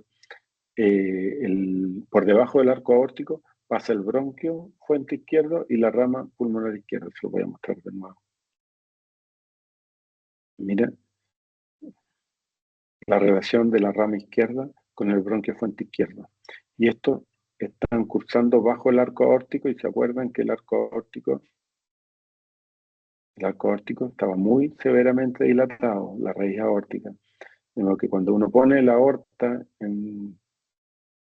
logra ver cuál de verdad es la relación entre la aorta descendente, el bronquio izquierdo y la rama izquierda. La verdad es que reconstruir la vía aérea no es tan complejo cuando uno aprende, porque no se necesita medio contraste, la información del aire está puesta ahí. Tenemos solamente que hacer un seteo, un ventaneo especial que probablemente todos los radiólogos saben mejor que yo, o todos los que manejan herramientas de escáner deben saber mejor que yo. Y hay un conflicto de espacio bajo el arco aórtico. Y eso se puede poner en evidencia con este tipo de técnicas. Ahora, aparte de hacer el diagnóstico, ¿qué podemos hacer con eso?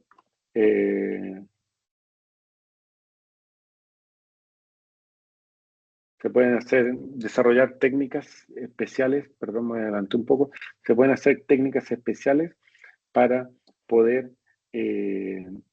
tratar con un stent una rama pulmonar evitando la posibilidad de comprimir el bronquio. Entonces, mira, yendo acá,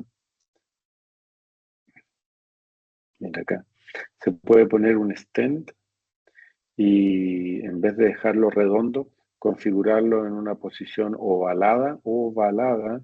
No estoy seguro si tengo esas imágenes después, así que se las muestro acá. Y cuando uno pone un stent y lo configura en forma ovalada, uno mejora el diámetro de la rama en sentido cefalocaudal y no aumenta mucho el diámetro anteroposterior, de modo que disminuye el riesgo de comprimir el bronquio que está por aquí detrás. Si encontramos esas imágenes más adelante, entonces las muestro. Mira, esta es otra reconstrucción muy interesante en un paciente que tenía una interrupción de la vena cava superior. Esta es la vena cava superior y aquí está interrumpida y se descarga por una vena ácido, así que no está llegando a la aurícula derecha. Esto debería ser, mira, esto debería ser la continuación de la cava y la llegada al corazón. Y aquí está interrumpida. Y está interrumpida por una maniobra quirúrgica que hizo el cirujano, que es esta.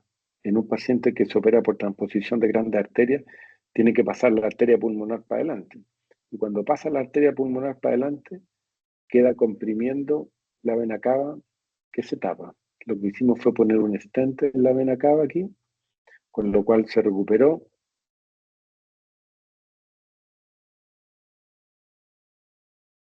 Mira, se me ajustan aquí la imagen. Al poner un stent en la vena cava se recuperó la continuidad, pero mira cómo distorsiona la arteria pulmonar. Claramente hay un conflicto acá entre la arteria pulmonar derecha y la vena cava. Pero bueno, la arteria pulmonar tiene presión arterial, así que se defiende bien. El problema era la vena cava, que como buena vena se comprimió nomás. Y ahí lo recuperamos. A la vena pulmonar, la vena cava recuperada y la arteria pulmonar por detrás, que aunque se distorsiona un poco, es permeable. ¿Se fijan? Tenemos que esto es un buen ejemplo de cómo se puede diseñar una intervención teniendo clara cuál es la relación de las estructuras vasculares. Lo otro que permite hacer esta angiografía rotacional es que luego, al acoplar la reconstrucción, mira, aquí tenemos reconstruido un arco aórtico, al acoplar la reconstrucción, uno mueve el arco en C y la reconstrucción se mueve. De modo que no es necesario dar rayos o hacer angiografía, tú puedes saber cuál es la imagen que tú vas a obtener con cierta posición particular del arco en C. Ven ustedes que uno mueve el arco y se mueve la reconstrucción, están acoplados. Y eso sin dar rayos. O acá, por ejemplo, está acoplada la reconstrucción a la fluoroscopía. De modo que uno al cambiar la fluoroscopía, cambia también la reconstrucción sobre el arco. Esto permite escoger cuál es la mejor proyección de trabajo y no evitamos geografías de prueba porque tenemos la reconstrucción moviéndose. Hoy en día, cómo funciona un pabellón con angiografía rotacional es así. No solo tenemos una pantalla con fluoroscopía y con signos vitales, sino además tenemos las reconstrucciones sobrepuestas sobre nuestra fluoroscopía. Con Pancho Vergara nos gusta decir que esto permite hacer la fluoroscopía un poco más inteligente. ¿De acuerdo?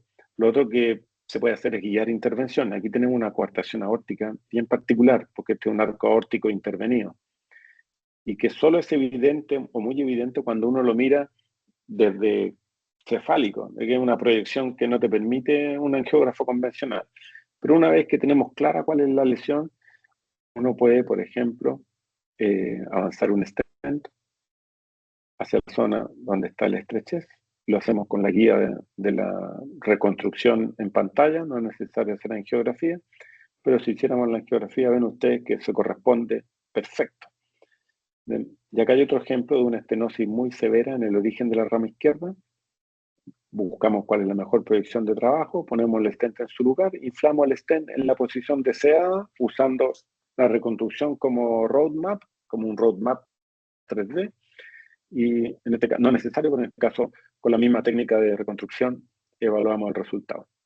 El despliegue de una válvula autoexpandible Venus sobre una reconstrucción del tracto de salida permite desplegarlo sin necesidad de estar haciendo angiografías de control.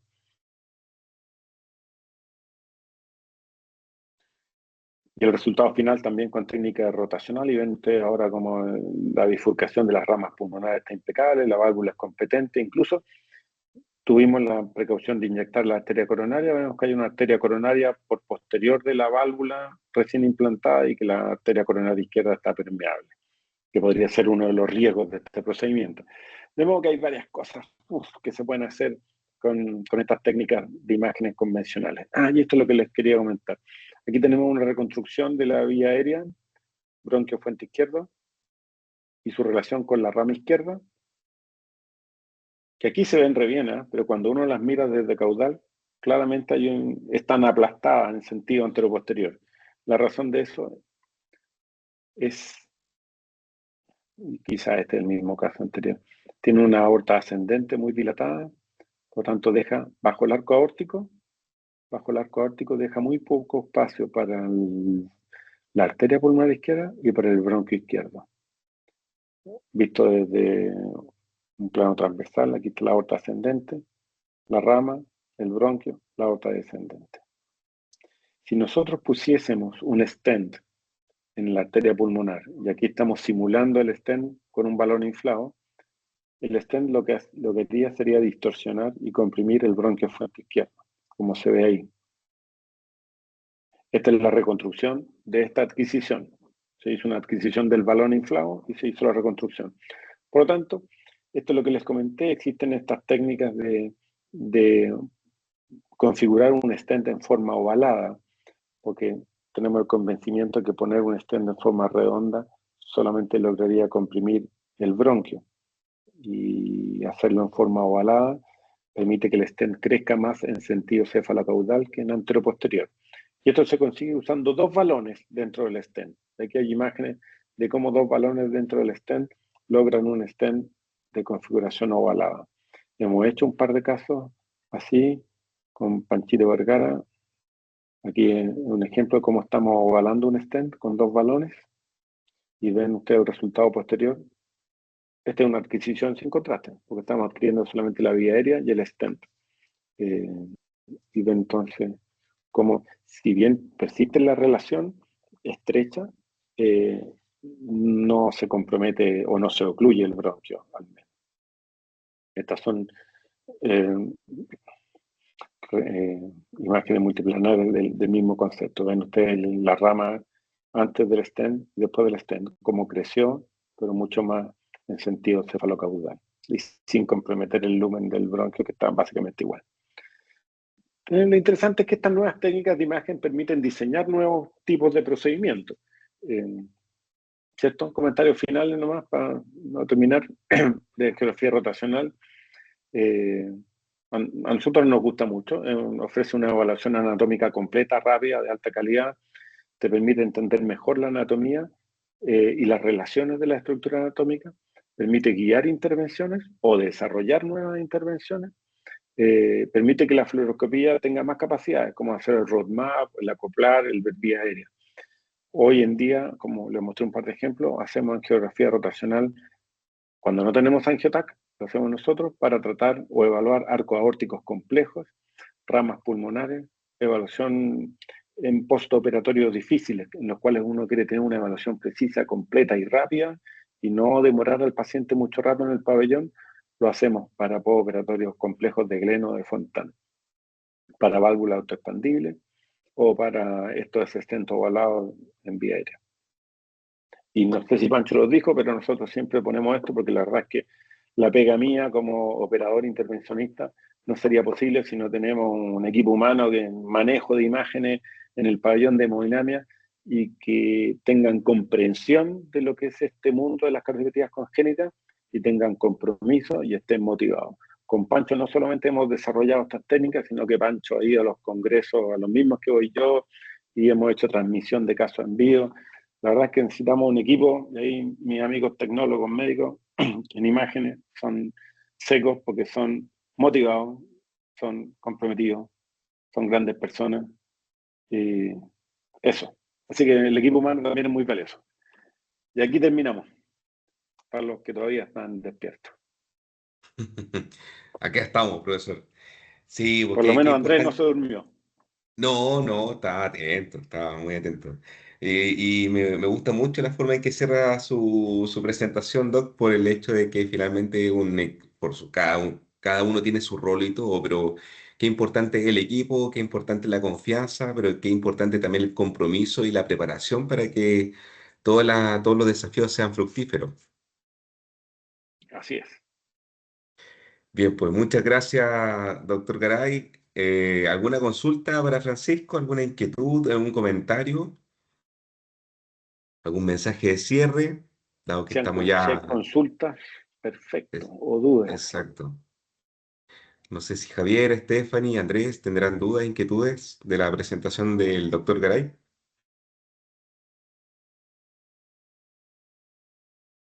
Me veo como que estoy en slow motion, como que estoy lentito. Bien, Bueno, ahí Stephanie está escribiendo.